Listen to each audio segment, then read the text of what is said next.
Hello everyone and welcome to my mini lecture series. So our topic for today is what is Chargaff's rule. Okay, so friends, everybody knows what nucleotides are, right? So there are four nucleotides. So we can classify nucleotides, or rather we can classify the nitrogen bases which are present in nucleotides.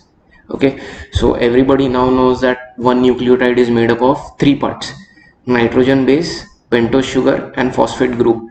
So the nitrogen bases which are present can be divided into purines, which are adenine and guanine, and they can be divided into pyrimidines, correct, which are thymine and cytosine.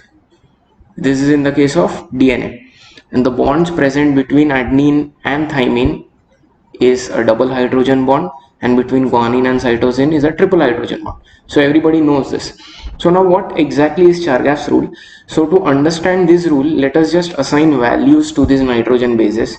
Suppose in a DNA molecule, the quantity of adenine, let us suppose that it is 10. So I will write down 10 over here. So if there are 10 adenine on one strand of the DNA, then how many pyrimidines will be present? Obviously, the total number of pyrimidine present will also be 10, because all the adenines are bonded to thymine, correct? Similarly, if guanine, okay, if the number of guanine is say 30, then how many cytosines will be present? The number of cytosines will also be 30. So I hope everybody agrees with me on this.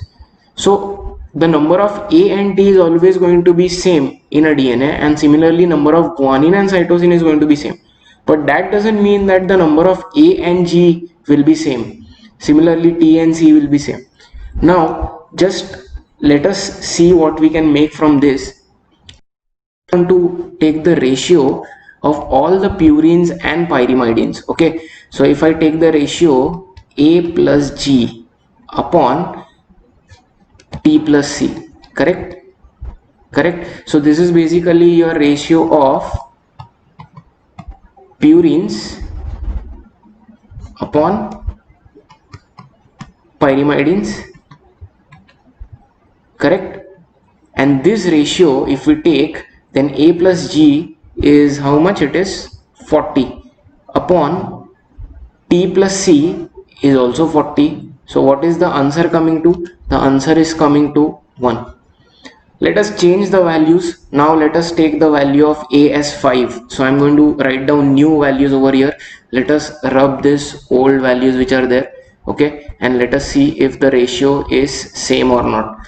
So now let us take the value of A as say 3. Alright, then what will be the value of T? It will again be 3. Let us take the value of G as say 12. What will be the value of C? It will again be 12. Now let us have a look at the ratios. So let us rub this off. Alright, now if we see the ratio of A plus G, it becomes A plus G is what? 3 plus 12, that is 15, upon again 3 plus 12, that is again 15, and the answer comes to 1.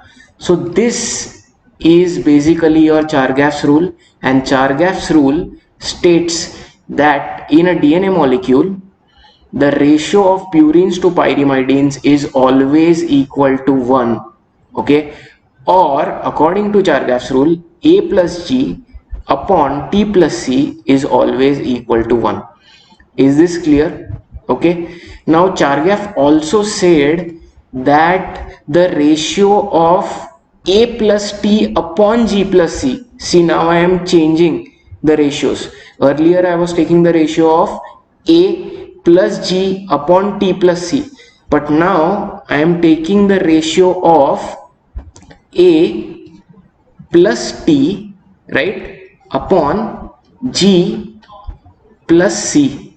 So now I am taking one purine, one pyrimidine upon one purine, one pyrimidine. If suppose we want to take that ratio, what will that answer come to? So in case of this example, that ratio will be 6 upon 24, right?